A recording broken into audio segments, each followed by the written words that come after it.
We're gonna guide you on how to use video generator in Qwen Ai application.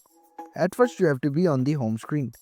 Open your desired web browser and you have to tap in Qwen Ai on your web browser. It will take you to this interface. Here you have to tap in your detailed description of your video.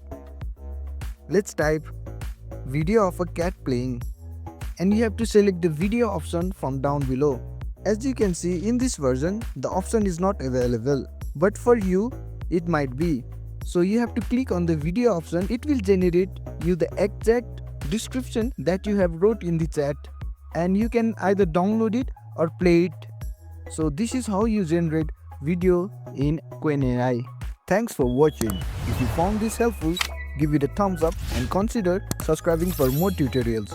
Drop a comment if you have question or suggestion for future videos, and don't forget to check out our playlist. See you in the next one.